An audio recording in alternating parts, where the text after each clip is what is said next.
baphotoza kanti kutheni shunga zabuye ekhaya laba bantwana bayafuna laba bantwana bayakudinga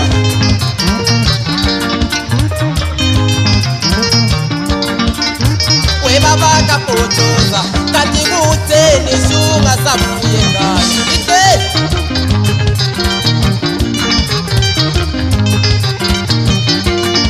ngoba bantwana kanayise ngoba nomntwana kanayise ngoba nomntwana kanayise wena usihlalele ngoli kanti usogqoka amaphendu akubuye gesa asazi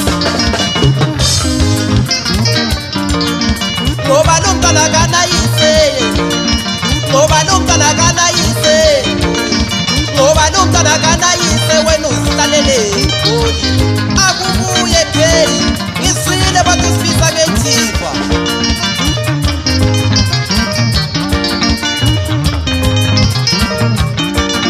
nangumakumalona-ye uyakalo funa wena babakaphotoza shobuye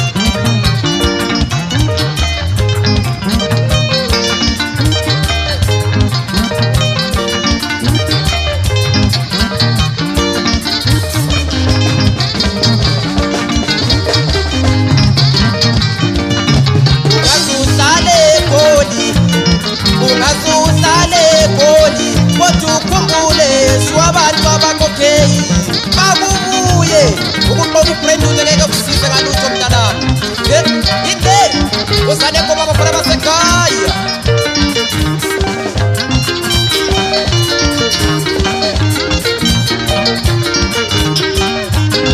alokulube siyakunjalo komajamule iframe nomadada nokwazi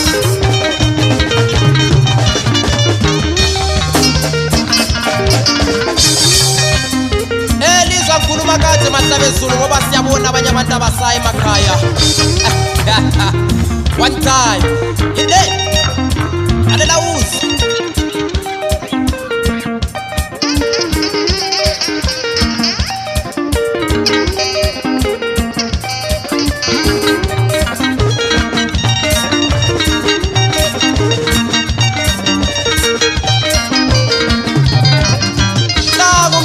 ekheze mbuza lalela uzi yebafana bekhanda mhlophe ake nime lapho mbuze kanti alimbonanga yini umntana mlolo ngizalayo ubaba kaphotoza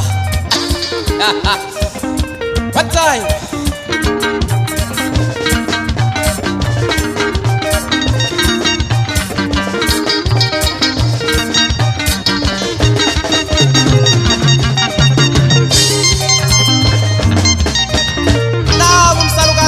emaphisa mangihlala naye zwana ukuthi uthini yekhanda mhlophe kanti awubonanga ubaba kaphotoza egoli zwana hayi ngibonile gogo bathi segqoka amabrandut the boss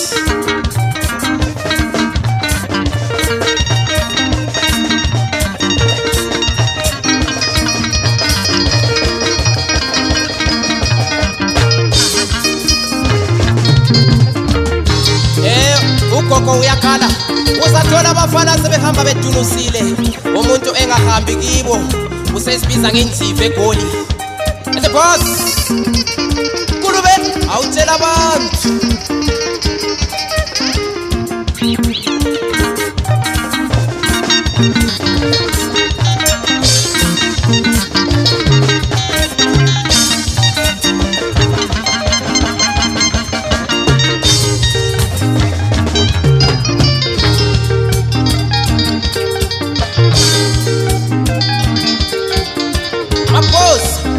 kanjani ngele ndaba ugogo ekhala kangaka ngomntana kwakhe ukegoli usesibiza ngenjiva yini injiva son boss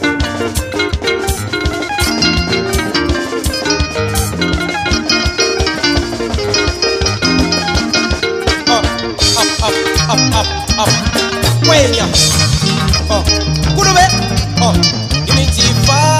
yini injiva kulube yini injiva potoko yini injiva inu yini injiva kulube yini injiva mapo the boss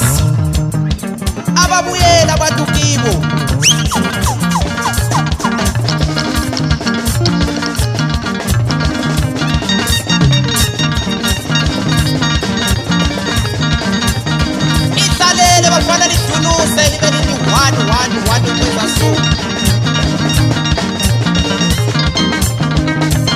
Uyazibona ukuthi zenzani abafana bamakavela.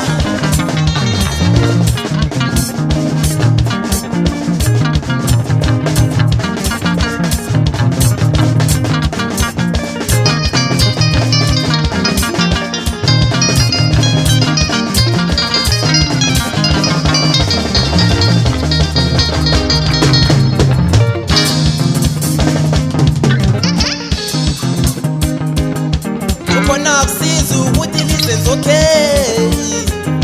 Angeke kulisize majita. Umuntu maye ngumkhaya ayi uhamba selisimoshela isibisa ngenjiva.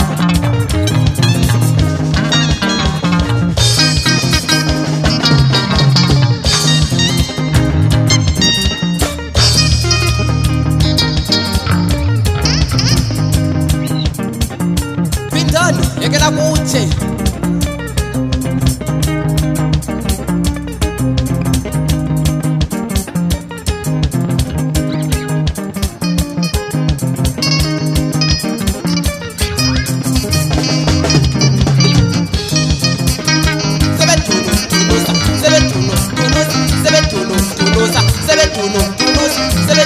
tunusani bafana yavuma kwisikhathi kwenu.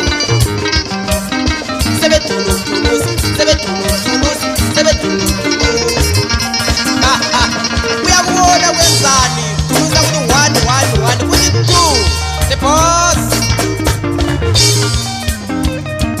Abafana bama-brand utu siyabakhuza the boss.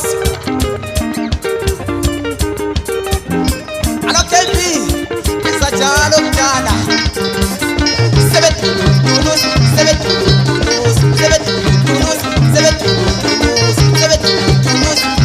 bayathulusa igoli lokhu umuntu esibiza okay. The boss.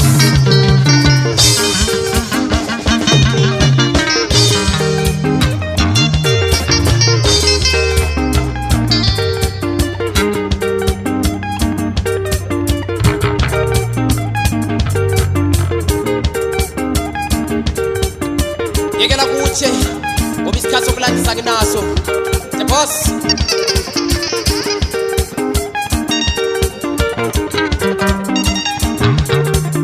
Sebetunusa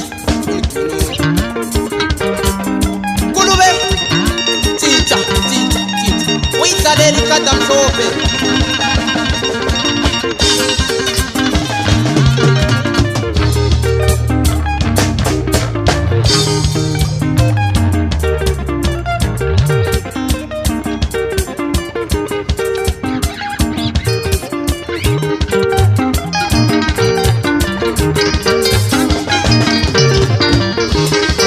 Kapotoza kanti kutheni sungasabuye ekhaya.